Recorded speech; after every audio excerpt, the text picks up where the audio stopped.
Hello and welcome back to the channel. Now, recently I worked on my first hybrid vehicle.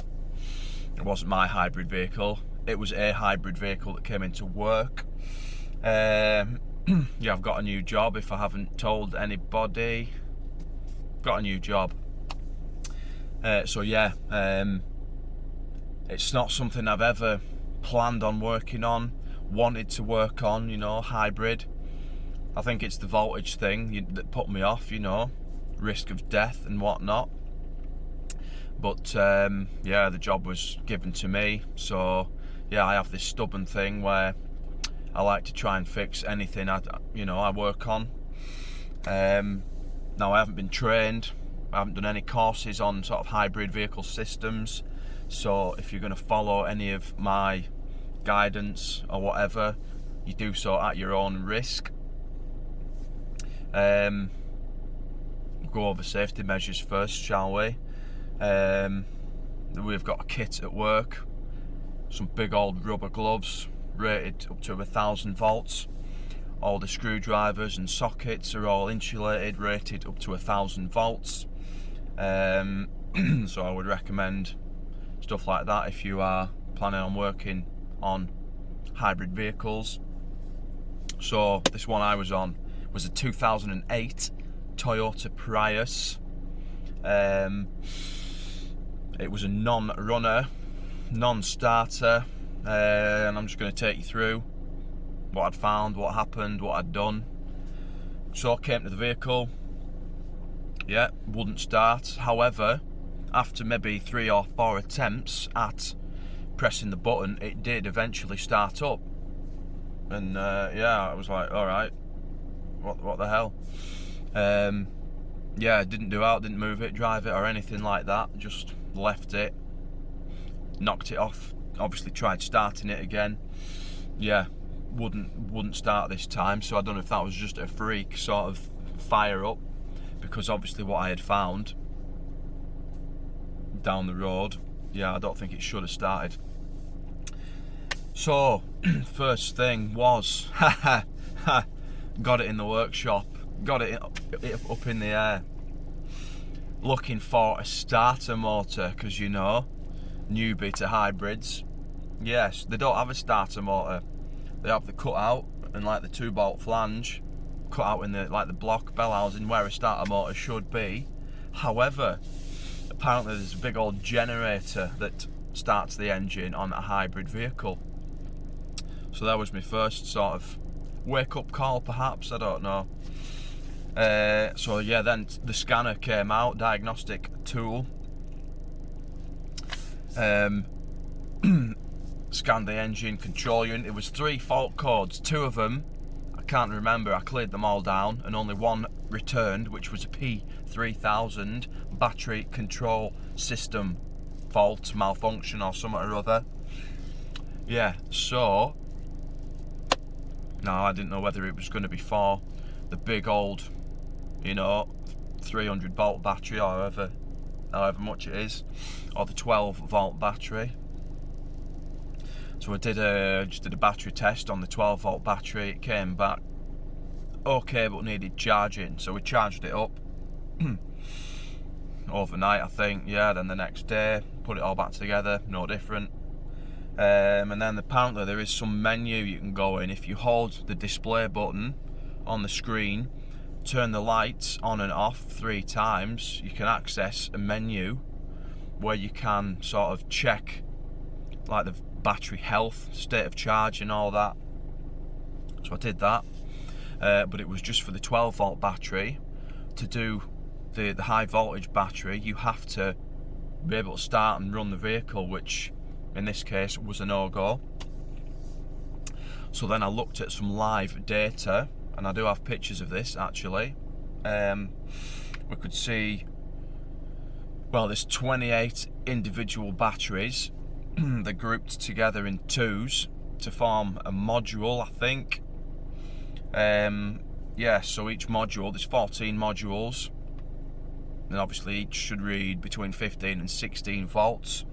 I think 10 of them were reading fine, 4 of them were reading minus voltage, I think minus 15 volts. So that's when I started sort of gaining access to the high voltage battery.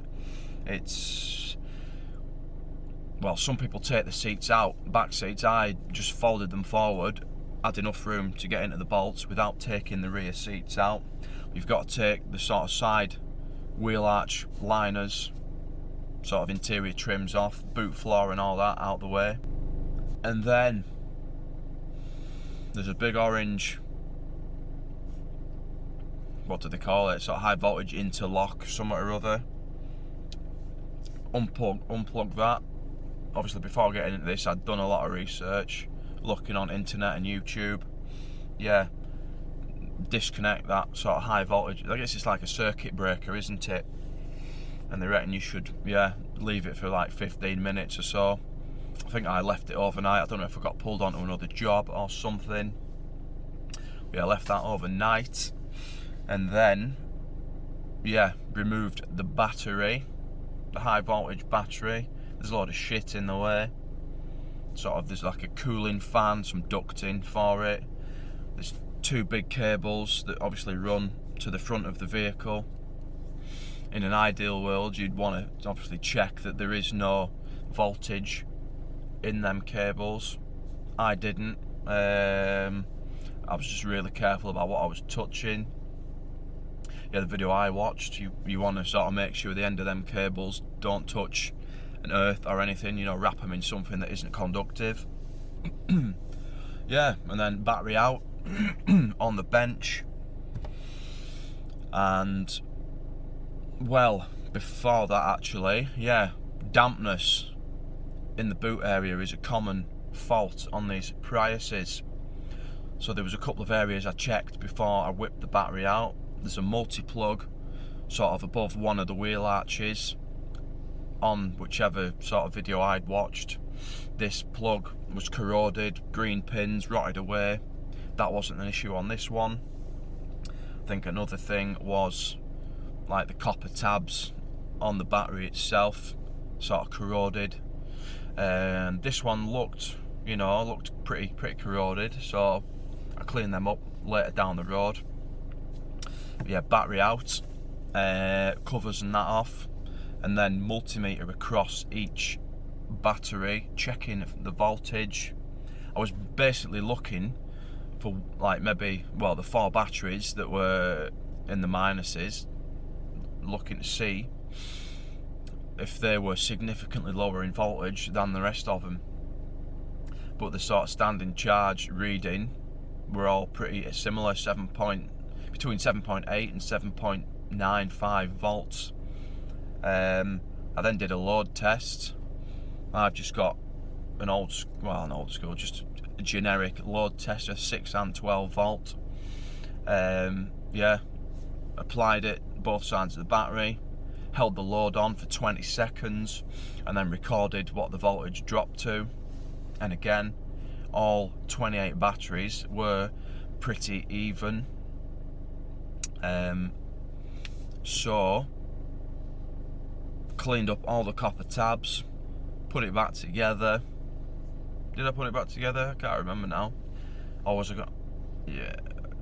Yeah, put it back together, and then I just started checking, obviously, for the ECU, like the battery module, to know what each voltage is. There's going to have to be some wiring, so I was basically going to do a continuity check of the wiring from the battery to the control module. It was at this point that the fault became pretty clear. Now, when removing the battery, there is the battery control module next to the high voltage battery. The two like harness connectors facing the rear of the vehicle obviously get unplugged to lift the battery out, but there is an orange connector that faces the front of the vehicle that you don't have to unplug to remove the battery. So it was only when I was coming to do the continuity test, unplugged this from the ECU, and yeah, green, corrosion, as if moisture had got in there. So yeah, that was that. I think we got brand new wiring that came with all the copper tabs. I think we got a second-hand battery control module. Yeah, our guy in reception had been on a Toyota. Apparently they're not a coded unit, so you can get a second-hand and it's plug and play. So yeah, fantastic, got all that, put it back together, battery back in, new ECU.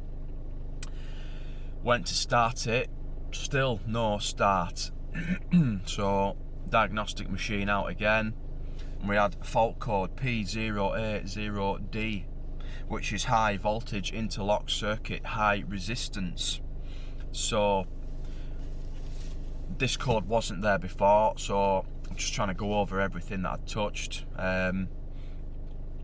And what I'd found, the circuit breaker that I mentioned earlier, it's got like a pull down tab and then it comes out.